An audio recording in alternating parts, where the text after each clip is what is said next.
Akala ninyo mukha lang siyang simpleng orasan, pero once sa pindutin ko yung middle part nito at iset ko yung mismo oras to 12:30 at pipindutin ko ulit yung gitna, ay magkakaroon ako ng access sa private vault na kung saan pwede nating lagyan ng pictures, video, file at kung ano-ano pa na gusto nyong itago or i-hide sa inyong device. Kaya kung kayo mga pare ko ay mahilig kayo magtago ng kung ano-anong bagay, kung ano man pa nga pinagda-download din yung video dyan, pwede nyo gamitin itong ating mismong clock bolt. And ilalagay ko yung link nito sa description. By the way, isa lang yan sa mga application na pag-uusapan natin sa video na to. Kaya kung interested ka na agad dito, tingnan mo pa yung iba. Let's go!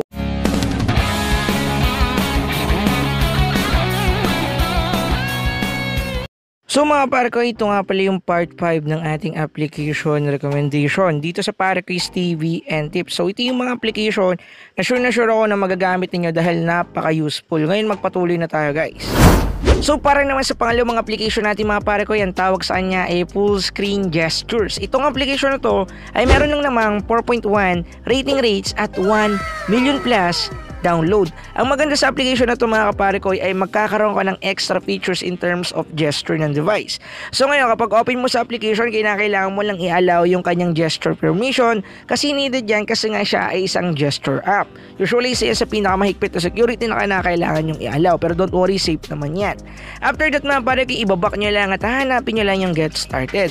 As you can see, may nakalagay ditong left edge, right edge at saka yung center. So dito mga pare ko ay magkakaroon tayo ng idea kung paano siya i-set up. Sa left edge, as you can see, doon sa swipe part, nilagay ko siya as back button or in-indicate ko siya as screenshot, I mean. Kaya kapag sinwipe mo siya pa left, ito ay magiging screenshot kagaya na nakikita nyo sa video. Yan, isang swipe lang, screenshot siya automatically, which is napakagandang feature.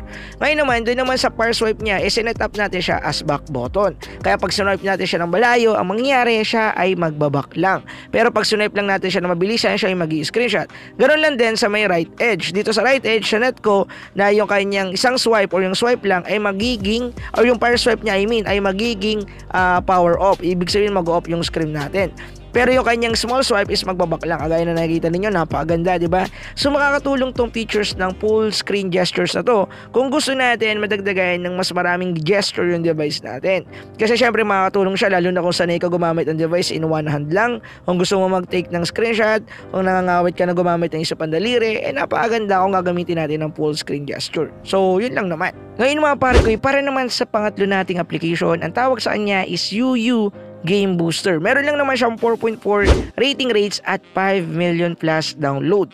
Ang malupit na features kasi nitong UU Game Booster mga pare ko ay meron siyang kakayahan na i-connect tayo sa different kinds of server ng mga game.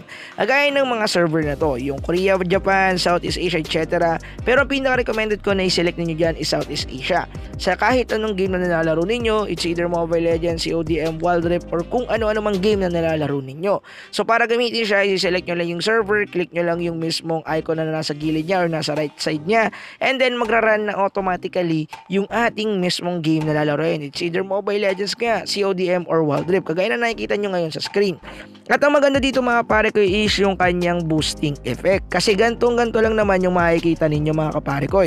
As you can see, nasa 10 ms lang siya pababa. Usually umaakit yan mga pare ko ng mga 15 ms, depende na lang yan sa connection ninyo. It's either mobile data or wifi.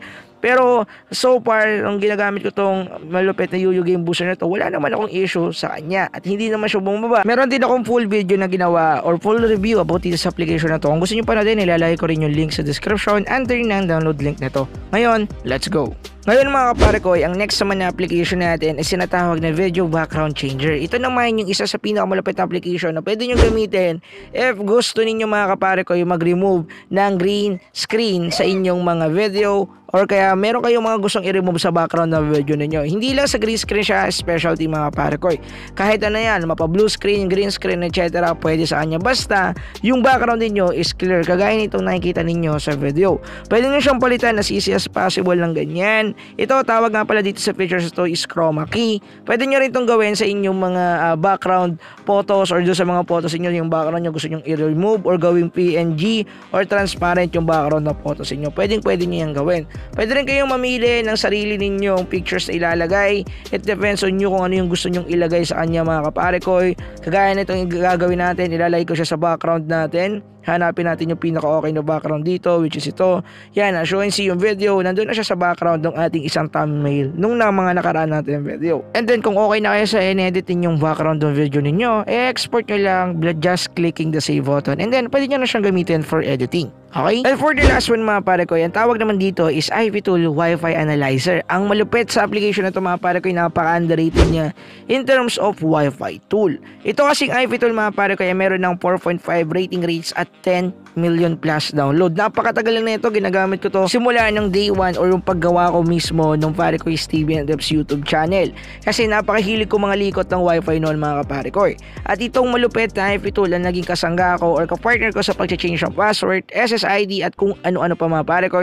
At isa rin to sa pinakamagandang application na pwede natin gamitin para malaman agad natin yung gateway IP ng ating mismong laptop or ating mismong Wi-Fi or yung mga nakakonect dito. Ang gusto ko pa sa features ito mga pare ko ay pwede mo agad i-set up yung ating router setup part na hindi mo na kailangan pang i-type yung mismong IP address ng iyong mismong router na kinukunikan. So kasi diba usually kapag mag-set up tayo, kailangan pa nating hanapin yung mismong IP ng ating router. So kung hindi mo alam kung paano siya hanapin, gamitin mo lang tong IP tool at meron ka ng pagkakataon na pumunta agad sa isang Google website or sa isang mismong Chrome site na kung saan pwede na agad natin i-login yung ating credential para sa ating mismong router at mapasok siya. Meron din siyang features na kung saan nakasave lahat ng mga connection natin sa mga Wi-Fi or doon sa mga nakonikan nating network at andito siya. So usually nasisave lang niya is mga common information, yung kanyang gateway, IP ng mismong router, and etc. bandwidth, etc. kung ano-ano man mga nakalagay doon. So nung dati nasasama dito yung password pero kailangan rooted ka or accessible ang root sa iyong device para makita mo yung password nila. Pero ngayon hindi tayo root kaya hindi ko yun nare-recommend. So mga pare ko, dito ay natatapusin yung video. Yun lang naman lahat ng mga application na tinutukoy ko na super useful para sa akin at sure na sure ako na magagamit ninyo at mapapakinabangan ninyo. Lalo na yung UU Game Booster. Meron akong separate tutorial about dyan at meron din akong mga share na application sa mga susunod pa natin video.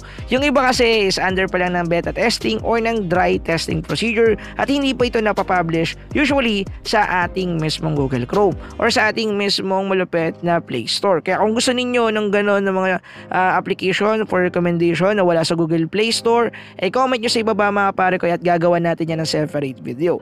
Anyway, maraming salamat sa panonood din yung mga pare ko. Kita-kits tayo sa mga susunod natin tutorial.